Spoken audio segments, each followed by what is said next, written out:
In this video, we are going to understand the second equation of motion, how to derive it. Since in the last video we have seen that how to derive the first equation v equal to u plus at.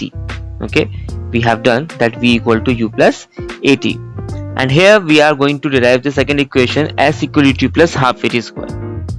For that, we need to calculate the travel distance, which is s equal to is given na? So s is what? The travel distance here. And in this type of diagram, just like velocity time graph we have taken, okay, this is the time axis and the t stand for the time. So here the distance traveled by a uniformly accelerated body in a certain time interval is given by the area under the velocity time graph. Now who is the area under the velocity time graph? You need to check out. Is it O, A, C, D and E? This is the complete area given by it. So the travel distance s equal to the total area of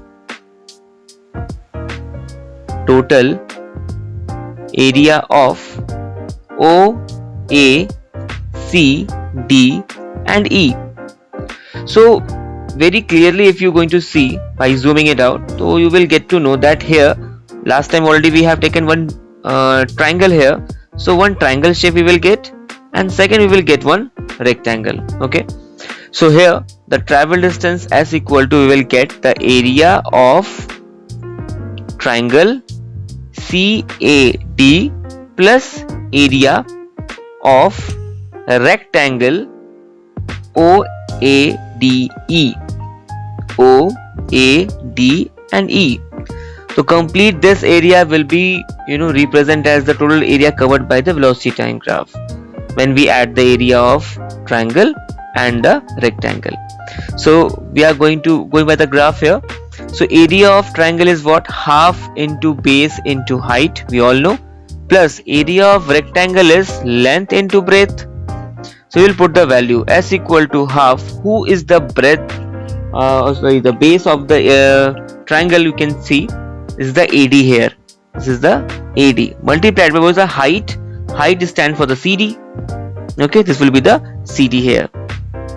Plus, who's the length of the rectangle side? Length we can write like OE or AD, anyone, because the opposite sides are equal in the rectangle. So anyone you can take out. So we will take OE here. Okay, OE is the base of the time, which is represented by, multiplied by the breadth. Breadth you can take any one of, just like AO or DE. We will take AO for our convenience because the value is written in the left hand side. We will write that one. Even this is also equal the same one. Okay, this will be the U only because opposite sides of the rectangle is equal always.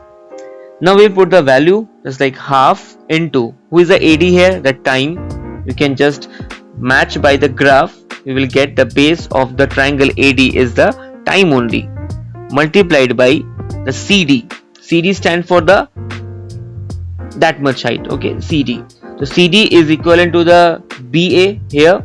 So we can write V minus U because we know that A, B, C, D, this is also a type of rectangle. So opposite side will be always equal. That's why this is a parallel one. So we can write this is V minus U plus, who is the OE here? OE is the time. So we can write T multiplied by, who is the AO? AO is the U. Okay. Just ensure that you are matching the time with the graph. Okay. So whenever you need to make a rhythm between them or make to connecting between them, you can pause the video and just check out all the notation I have given here along with the values. So AO we will take the U. So now we can write one thing, that S equal to, this will be half multiplied by T multiplied by V. We have to replace because in the second equation we don't have the V here, so we have to replace, and we will replace by the first equation given here, V equal to U plus AT. So we can write U plus AT minus U plus, this will be UT. U into T become UT. Okay. Now in the bracket you will see that minus U and plus U can cancel out. So the next page we are going to write that S equal to half multiplied by T, and this will be U and U cancelled out. So we will write only AT multiplied plus here because after that it is a plus sign, and then we have ut. Okay, so s equal to, finally we can write half a t square, because t into t become t square, plus ut. Okay, just rearranging all the things one together, we will get what? S equal to ut plus half a t square. So finally we get the second equation. So this is the verification, or we can say the derivation of the second equation of motion, which is s equal to ut plus half a t square. Recheck the whole derivation and get it done. Thank you all of you.